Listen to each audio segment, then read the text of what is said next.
Ну, я уже много раз говорила вам, мои дорогие участники прямого эфира, так, о том, что мы сейчас с вами живем в уникальное время.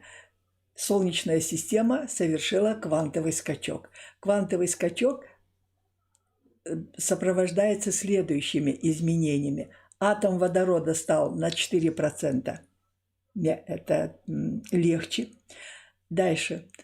Изменилась частота волн Шумана, которая синхронизировалась с нашими биотоками мозга.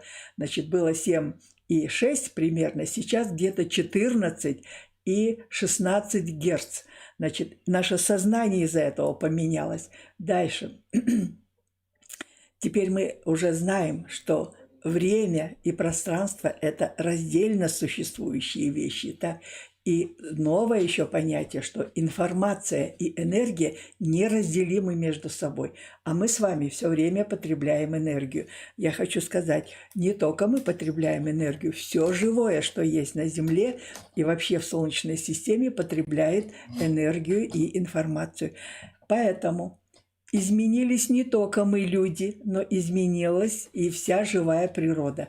И вот эти изменения мы вначале не заметили, потому что когда вся система одновременно переходит, то эти изменения незаметны. Но теперь эти изменения начинают проявляться.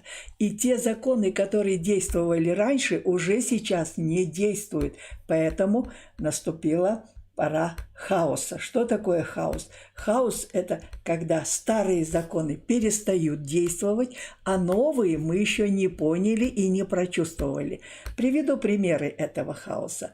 Хотите знать, что происходит? Мы так активно вмешивались в генетический код всего живого, что есть на Земле, так, что сейчас мы пожинаем плоды этого. Например, пчелы, выведенные искусственным путем, в 2 поколения дают нормально прекрасный мед. Но после этих 2 поколений, на 3-м поколении они перестают быть медоносными, то есть они уже не вырабатывают мед, но приобрели новое качество. Они просто стали очень агрессивными. Они первыми нападают на человека, и есть даже случаи, когда человека насмерть закусывают. Представляете? Вот. Еще приведу примеры хаоса. В московском метро собаки научились спускаться в метро, да, и проезжать нужное им количество остановок. Что вы думаете? Они выходят там, где надо. Последите, пожалуйста, все животные стоят на переходе и ждут, когда будет светофор. Но самые удивительные сведения о том хаосе, который наступает на нас, это поведение мелких грызунов. Например, уже наукой установлено, что крысы сейчас очень сильно меняют свой генофонд и очень быстро приспосабливаются к новым условиям. Хотите знать как? Очень интересно. Оказывается, крысы живут прайдами, и у них буквально военная обстановка. Так? 100% подчинение и наказание за невыполнение чего-то. Это доказано наукой. Так. Есть крысы, которые образуют как бы, ну как это сказать, группу, направленную на то, чтобы разведать будущее. И знаете, что они делают? Они просто пересаживаются из мест своего обитания через пароходы, доходят до аэропортов, садятся в самолет, летят в разные части этого мира, да, находят благоприятную ситуацию, возвращаются, и потом весь прайд порциями идет именно в этом направлении. Вы представляете, что получается? Таким образом происходит хаос. То, что мы знали раньше, сейчас уже не действует.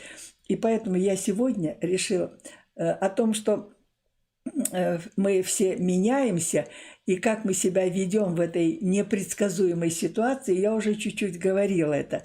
Так? А сегодня я хочу показать вам, что человечество наработало уже, какие приемы для того, чтобы мы могли вот из состояния хаоса более или менее выйти. Да, у человечества есть какой-то опыт. И я его сегодня так кратко вам перечислю, потому что он может нам пригодиться.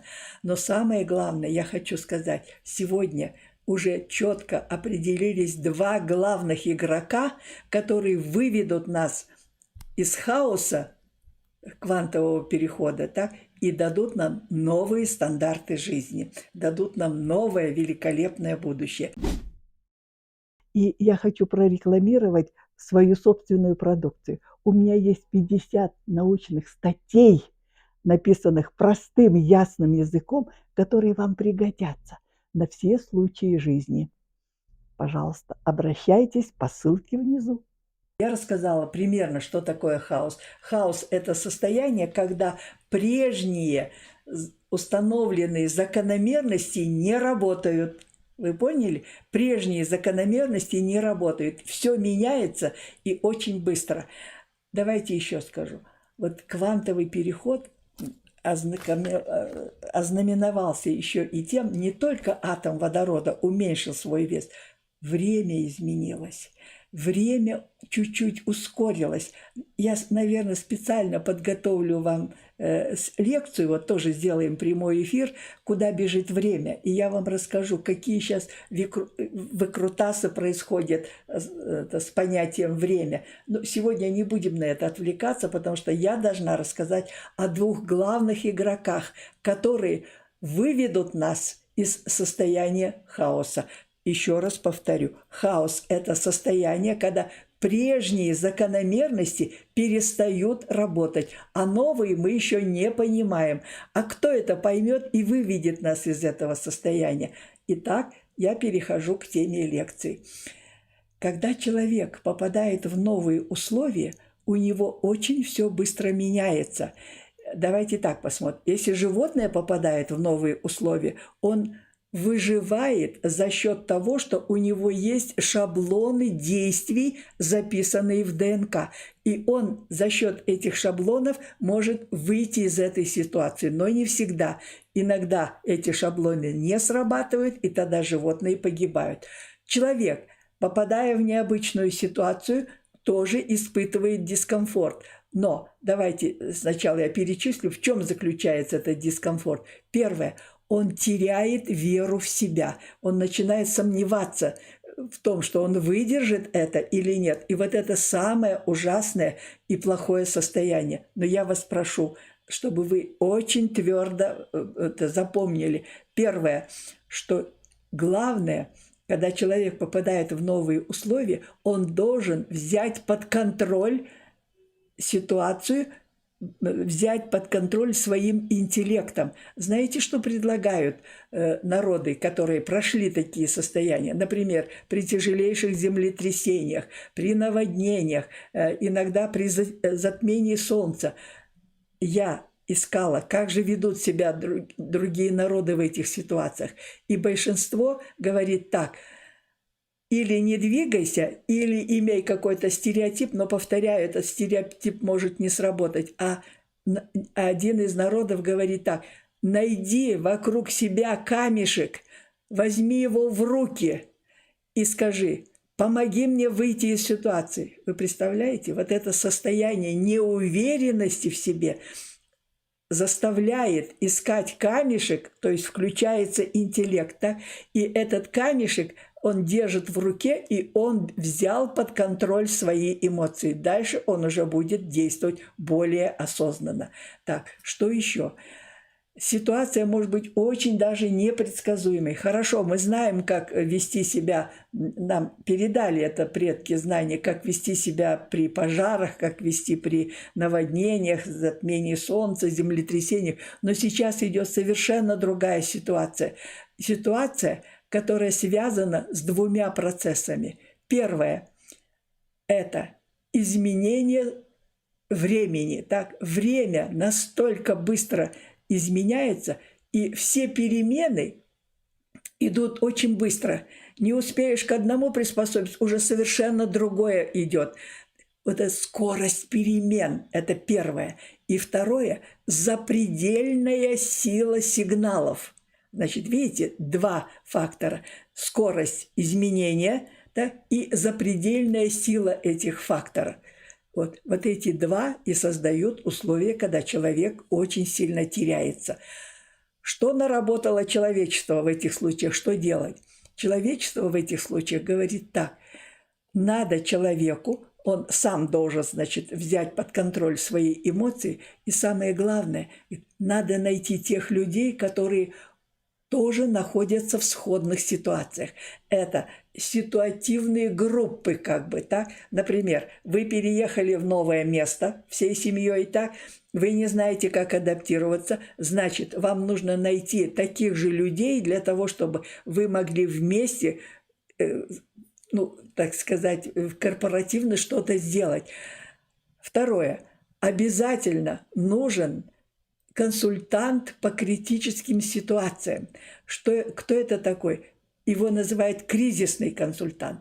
Это человек, который обладает знаниями, который может успокоить всех и сказать, что надо делать.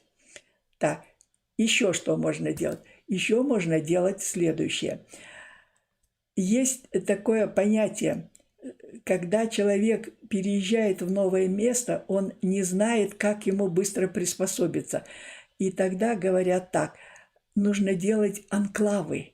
Анклавы для постепенного перехода. Например, военнослужащих не сразу, вот, как бы, я не знаю, как это слово назвать.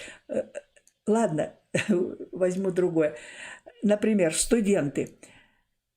Те студенты, которые жили в селах, да, и потом их сразу перевести в мегаполис, они могут растеряться, они могут их сознание может не сработать так, как это нужно, потому что перемены идут очень быстро и очень сильные, сверхсильные. И тогда говорят так, таких студентов надо сначала поселить в небольшие города, и после этого, когда они привыкнут к городским условиям, уже после этого можно выводить в мегаполисы.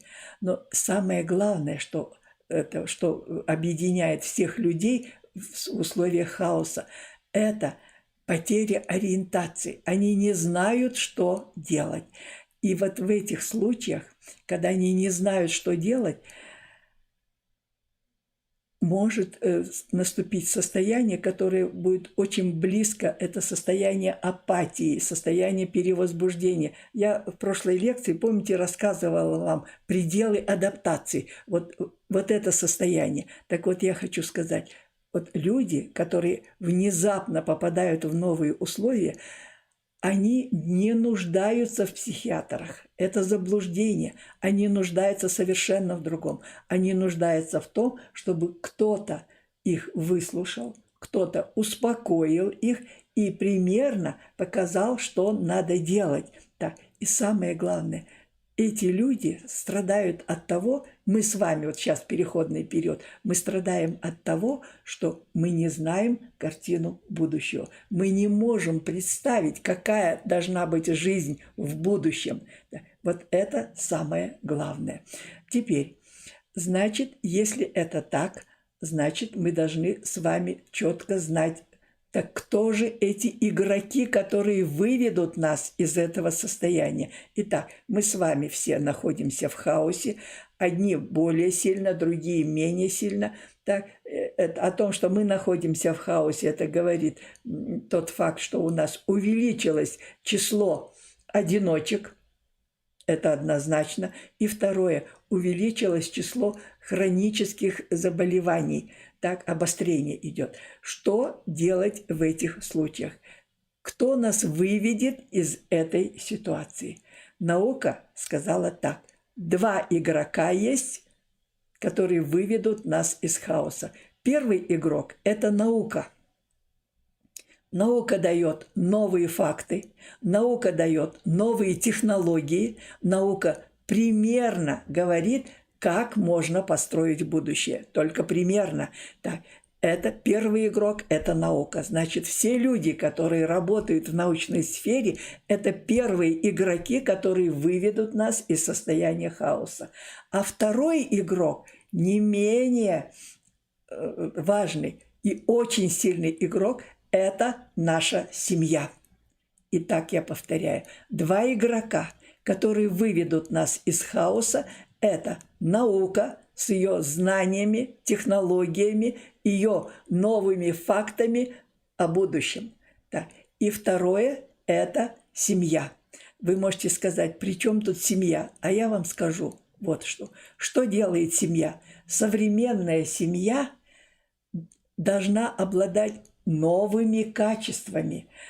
Я выложила видео, в которых рассказала обязанности мужа, обязанности жены, обязанности детей, там я дала обязанности ребенка, да, и обязанности семьи как таковой. Так вот, я хочу сказать, семья в новых условиях, она отвечает на вызовы нового времени, и семья это делает очень качественно. Давайте я вам перечислю, какие же факторы или какие функции выполняет семья в новых условиях квантового перехода. Первая функция. Родители дают новое образование детям. Родители, работающие в системе онлайн, высокообразованы, и поэтому они могут часть своего образования просто спокойно объяснить детям. Они видят, что делают их дети, а дети видят, что делают родители. И вот тогда они совместно находятся в одной среде, то умные, высококвалифицированные родители могут очень доступным языком объяснить детям, что нужно делать. Ну, например, вот как общаться в интернет выходить, например, так, как блокировать и так далее. Это может научить родитель. Видите? Новый креативный родитель. Это опыт прошлых лет или прошлых веков. Самые умные родители нанимали гувернанток, так, нанимали приходящих учителей. Я могу сказать, что мой первый научный руководитель, профессор Френкель, он говорил, что он вырос при 3 гувернантках, которые говорили с ним на 3 разных языках. Представляете? И он говорит, поэтому я знаю столько языков. Вот вам, пожалуйста. Значит, первая функция семьи – это взять часть образования детей на себя. Это очень важная функция. Вот теперь давайте я вам объясню, что может взять родитель на себя. Послушайте меня внимательно, потому что, если тем более среди вас есть педагоги, это вам будет очень полезно. Значит, чему могут научить родители? Передавая знания, родители могут научить следующее. Я давала вам разницу знания, данные, информация. Давала или нет, не помню. Ну, давайте я быстренько перечислю. Значит, что такое информация? Самым простым языком. Это сведения о чем-либо, которые раньше были неизвестны получателю. Это самое простое понятие, что такое информация. Так, информация может перейти в 2 состояния. В состояние данные и в состояние знания. Какая между ними разница? Состояние данные, что это такое? Это накопление информации на каких-то носителях, но эти знания, эта информация, она закреплена в каких-то носителях, но пока никем еще не используется. Вот это называется данные. А вот если информация закрепляется в памяти человека, он начинает ее понимать, и он может ее применить. Вот знание – это понимание и применение. Да.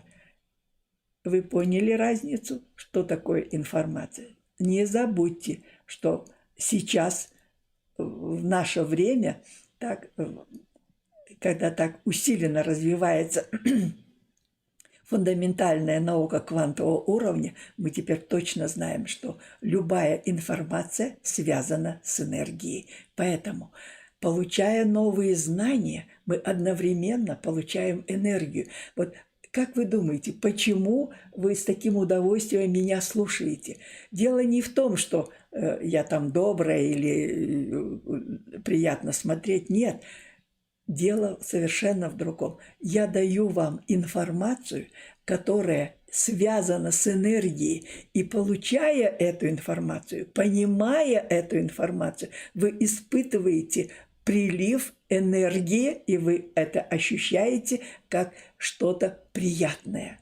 Вот это мне очень нравится, потому что вы, значит, меня понимаете, и те сведения, которые я даю, уже не просто данные, а переходят в формат знания. Теперь смотрите, когда знание начинает применяться, так, оно уже приобретает еще новые качества, новые свойства. Значит, знание, которое начинает применяться, оно может проявляться в 3 формах. Внимательно слушаем, какие это формы. Навык, умение, компетенция. Повторяю, очень названия такие научные, но вы поймете, что такое навык. Навык – это какое-то действие, доведенное до автоматизма и дающее сразу высокое качество. Объясню это на примере. Например, как делать укол. Вы должны научиться автоматически подготовить шприц, подготовить лекарство, набрать это в шприц, найти место, куда делать укол, обработать это и сделать укол. Вы это должны научиться делать просто автоматически. Это состояние называется доведение до автоматического действия с высоким результатом. Так, чтобы вы отдохнули, я помню, когда мы были студентами и нас привели, в палату, и говорит, посмотрите, как медсестра делает уколы. И когда она сделала уколы, наш преподаватель говорит, все это заметили, как она делает? И когда мы начали обсуждать и говорим, ой, она так это быстро и красиво делает, что просто смотришь с удовольствием. Она говорит, да, а вот когда некоторые учились делать укол, знаете, что даже такое было? Говорит, обработала место, куда надо делать укол, пальчиком прижала это место, чтобы именно туда попасть, и потом со всего размаха, значит, иглу начала вкалывать, и, знаете, проколола собственный палец. И раздался крик, потому что она собственный палец проколола. Я не знаю, с какой силой это можно было делать, но вот наша преподаватель говорит, смотрите, учитесь сначала на огурцах, в огурец вкалывайте, чтобы это научиться, потом потверже что-то берите, и так вы научитесь владеть шприцом. Значит, повторяю, навык – это действие, доведенное до автоматизма с высоким конечным результатом. То есть он уже не думает, как и что делать, он все это делает на автомате. Это называется навык. А что такое умение? Умение – это тот же навык, но который применяется в других условиях, для других целей. Понимаете? То есть вы берете этот же шприц, например, и этим шприцом вы уже пользуетесь не для того, чтобы сделать укол, так, а, например, обработать торт красиво. Это тоже, видите, тот же самый механизм. Шприц, набрать крем и потом потихонечку это делать. Вот это называется уже умение, то есть применение навыка в других условиях. Или, например, вам надо сделать укол, а под руками ничего нет. Значит, что вы делаете? У вас есть шприц, но вы можете найти для того, чтобы протереть не спиртом, а протереть там зеленкой. Нет зеленки, уксусом можно протереть это место. Понимаете? То есть вы в новых условиях применяете свой навык. А что такое компетенция? Компетенция – это когда вы умеете создать и условия соответствующие, так, и это проявить навык и проявить умение. То есть компетенция – это когда медицинская сестра сама создает обстановку операционного кабинета или обстановку там, где надо делать уколы. Видите? То есть это уже более широкое поведение. Значит, опять-таки помните, когда знание применяется в действии, так, я это рассказала на примере медицины, а это каждый специалист, то, что он умеет делать, он это может рассказать на своем примере. Вот так вот, значит, навык, умение, компетенция. По сложности компетенция – самый высокий уровень. Для этого нужно очень хорошие, качественные знания, которые передаются в стенах средних и высших учебных заведений. Так, ну хорошо. Итак, мы с вами сказали, первое – это семья благодаря родителям дает своим детям навыки, умения и компетенцию. Так, второе, что может делать семья? Семья благодаря интернету может нанять консультанта. Так, консультант, кто такой консультант? Консультант, их называют по-разному, я не буду эти термины приводить, просто я хочу сказать, консультант – это тот человек, который полученные знания покажет, как использовать на практике. И что можно с помощью этих знаний, навыков, умений и компетенций, какой новый вид продукции получить на практике. Вы видите, сколько ступеней идет? Это очень важно. Значит, вот эта система консультаций. Значит, это функция семьи. Значит, семья в современных условиях, она берет на себя часть системы образования. И это очень и очень важно. Почему? Потому что обучать можно не только детей, обучать нужно всех членов семьи. Так, например, пожилых надо обучать современным системам связи в интернете. Так, ну, не будем на этом останавливаться. Значит, вы поняли, первая функция семьи – это взять на себя обязанности, частично взять на себя обязанности образования. Вторая функция чрезвычайно интересная. Вторая функция, она основывается на том, что дружная, хорошая семья периодически устраивает семейный совет. Что это такое семейный совет? На словах, в терминах науки это можно сказать мозговой штурм, но в нем принимают участие все, начиная от ребенка, который уже может говорить, а раз он может говорить, он уже понимает суть того, что произносит взрослый, да, и включая абсолютно всех членов семьи. Каждый должен высказать свое мнение, и заметьте, семейный совет не должен критиковать. Повторяю, мозговой штурм – это услышать мнение каждого члена семьи без критики, без унижения достоинства. Потому что иногда даже самый маленький член семьи может сказать несколько таких слов, которые заставят взрослых пойти и думать в другом направлении. Поэтому семейный совет, повторяю, это прообраз будущей мозговой атаки. Это прообраз того, как дети будут вести себя на работе. Да? Потому что надо знать, как себя вести, как высказывать свое мнение, как отстаивать, может быть, свое мнение. И еще очень важно, семейный совет заканчивается тем, что все принимают какое-то одно решение, так, и это решение считается обязательным для выполнения всеми членами семьи. Это очень важный момент.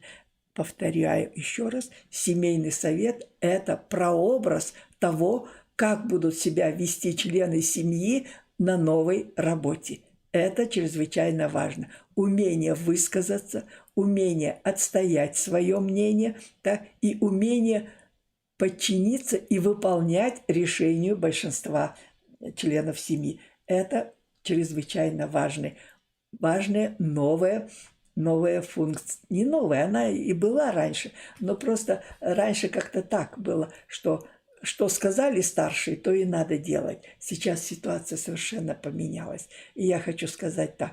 Давайте посмотрим маленькую семью, так, трехпоколенную. Неважно, живут они вместе на одной территории или они разделены, они даже могут быть в разных городах. Так, территория сейчас совершенно не имеет никакого значения, потому что мы можем быстро связаться в реальном режиме времени между собой. Так вот, трехпоколенная семья. Кто нуждается в таком образовании? Я могу сказать, все члены семьи нуждаются в таком образовании. Так, и еще, здесь очень интересный момент новый объявился. Дело в том, что раньше пожилых людей уважали за что? Вы думаете, раньше уважали за то, что у них был опыт прошлого? Нет. Раньше уважали пожилых людей за то, что они могли предсказать будущее. Они могли сказать, что будет. Вот за что их уважали. Почему это было возможно? Да потому что перемены шли очень медленно. Перемены шли буквально через 50 лет, через 70 лет. И тогда действительно можно было предсказать, что будет вот так, вот так, вот так вот. А сейчас перемены идут очень быстро. Если даже экономика удваивается каждую неделю, вы можете себе представить, какие изменения, с какой скоростью это происходит. Значит, сейчас пожилые утратили свою функцию авторитетного мнения. Сейчас знаете, кто больше всего обладает чувством новизны и может предсказать? Из всех членов семьи чувством новизны обладают подростки. Поэтому подростки, надо слушать их. Подростки, они иногда не могут хорошо высказать свое мнение, но их мнение очень ценно, потому что они могут сказать что-то очень рациональное, так что все остальные члены семьи могут задуматься, и реакция и решение пойдет по совершенно другому руслу. Вы меня услышали, дорогие члены семьи? Я повторяю, пожилые, мы с вами утратили статус абсолютного авторитета, потому что мы не можем предсказать будущее. Мы не можем предсказать будущее, потому что мы с вами отстаем, мы не усваиваем новое. А вот если мы с вами будем усваивать новое, если вы доверяете мне и понимаете то, что я говорю, вы уже переходите в другой статус. Но ваш основной напарник, с которым вы можете очень хорошо работать, это подросток. Подросток это начинается где-то с 10 лет и длится до 28 лет. Запомните это. С 10 лет до 28 где-то лет. Это подростки. С 28 лет до 45 лет это молодежь. Это новая классификация. Поэтому помните. Я пример привожу. Мой Акыл. Так, пожалуйста, он подросток, и мы с ним сделали. Вы представляете, мы с ним, он меня уговорил, он меня попросил, показал, что это нужно делать. Я сказала, ну давай попробуем. Конечно, как ученый я посмотрела, для чего, как и что-то, но у нас же получилось. Посмотрите, как мы с вами связываемся. Поэтому, еще раз говорю, мои милые, дорогие девочки, с моего возраста, 82 года, все, кто младше меня, вы для меня золотые головки, мои умнички, мои девочки. Да? Помните, вы сейчас должны знать, что мы потеряли статус авторитетного голоса. Только из-за того, что мы не можем предсказать будущее. А будущее понимают подростки. Поэтому, пожалуйста, дружите со своими подростками, дружите со своими внуками. Так, даже с 10-летним внуком можно дружить, и он может вам что-то подсказать. Поэтому, пожалуйста, имейте в друзьях своих внуков. Ну, вообще, если верить тибетской философии, они говорят так, что характер и основные основные механизмы работы мозга у человека уже сформировываются в 7 лет. И дальше просто это усиливается и как это, развивается, а сам паттерн работы или стиль работы мозга в 7 лет уже готов. Вы представляете? Ну, советская наука говорила, что к 10 годам уже абсолютно точно паттерн работы мозга, так же, как вот роспись остается на всю жизнь, этот паттерн, то есть стиль работы остается неизменным.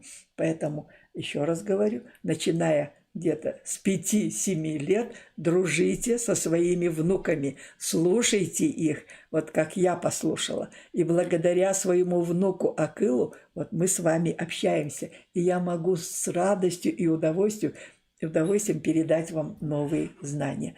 Итак, я сказала о 2 главных функциях семьи. Это семья берет на себя часть обязанностей по обучению, и второе, она готовит своих членов к тому, чтобы они могли принять участие в обсуждении. Так, это навыки работы в коллективе. Что еще дает семья? Семья дает еще одно изумительное качество или изумительное свойство. Знаете какое? Семья, нормальная, здоровая семья, она должна дать картину будущего для каждого члена семьи. Вот сейчас я читаю литературу, и там очень много таких идет сетований, таких претензий, что общество кинуло пенсионеров и не дает им ориентиры. Общество виновато. Общество... Нет, виновата семья. Нет, она не виновата. Она должна взять на себя эти функции. Поэтому, повторяю, каждому члену семьи надо выстроить его будущее. Это потрясающее новое свойство семьи. Каждому члену. Мы всегда думали, что только детям надо дать. Так, не навязывайте детям абсолютную дорогу. Вы показываете общий путь просто. Да, вот как мой отец мне сказал, неважно, какую ты специальность выберешь, всегда старайся на 1% знать больше других, и ты никогда сама не пропадешь. Видите? Все. Вот, поэтому каждый член, вы должны примерно послушать, кем хочет быть внук. Младшие дети, да? Кем хочет быть подросток. Дальше. Вы должны выстроить картину, что будут делать молодые родители, мама и папа, когда период их воспитательной функции детей уже уйдет, и дети станут действовать самостоятельно. Они чем будут заниматься? Понимаете? Вот они должны четко знать. И самое главное, надо построить картину будущего для всех старших членов семьи, для тех, кто вот-вот станет пенсионером. Что значит картина будущего? Картина будущего – это включает в себя такие вопросы. Это статус, в каком он будет статусе находиться, так, чем он будет заниматься, так, где он будет это все делать, и главное – его подготовить к этому будущему. Что значит подготовить? Это дать соответствующее образование. Поэтому, пожалуйста, вам 45+, идите учитесь в новых вузах. Вам онлайн, офлайн, или нанимайтесь какому-то специалисту для того, чтобы научиться чему-то. Значит, вы должны дать новые знания, новые технологии, и если есть возможность, снабдите пенсионеров будущих орудиями труда. Вот это называется проектирование будущего. И они должны знать, какое качество жизни у них будет при этом. Это чрезвычайно важно.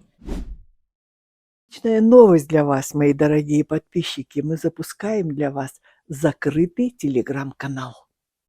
Закрытый телеграм-канал в первую очередь для тех, кто хочет самостоятельно поддерживать, развивать свое здоровье, эксклюзивные вырезки главных мыслей из разных источников. Это и факультет, это и Академия молодости, это и Академия мудрости, это и советы профессора. Этот канал предназначен именно для вас, Я жду вас там, потому что мне нужны умные и креативные слушатели. Так, итак, давайте. Еще одна функция семьи есть, потрясающая функция. Значит, давайте я еще раз перечислю. Первая функция – это вы должны взять часть образования детей и всех членов семьи на себя, то есть вы должны делиться знаниями, подключайте консультантов, подключайте онлайн, офлайн, любым способом, но чтобы дети, и не только дети, но и все члены семьи получали новые знания, навыки, умения и, если дальше пойдете, то и компетенции. Вот так вот. Это первое. Второе – это семейные советы. Семейные советы на языке науки – это мозговая атака. И дети, все члены семьи должны научиться красиво, умно высказывать свое мнение, научиться отстаивать свое мнение. А мы все должны научиться слушать. Семейный совет должен проходить без критики. Помните, мозговая атака не терпит критики, потому что любая критика забивает интеллект. Ни в коем случае. Выслушайте внимательно и скажите, в этом что-то есть, давайте подумаем. Так. И когда вы уже примете решение, надо, чтобы единогласно приняли это решение. И это решение для всех будет абсолютно правильным и для строгого выполнения. Так все члены семьи учатся работать в новых условиях. Третье, что я сказала, это научиться, вот еще одно качество есть, это дать каждому члену семьи его будущее.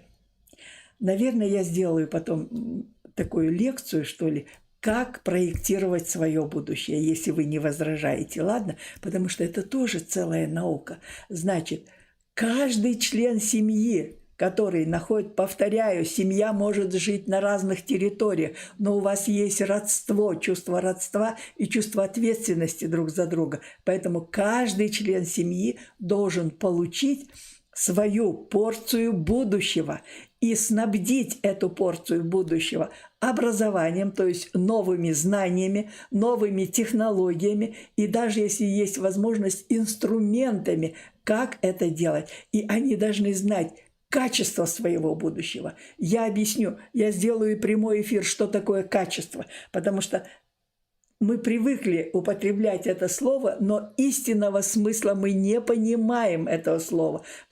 И меня это очень сильно задевает.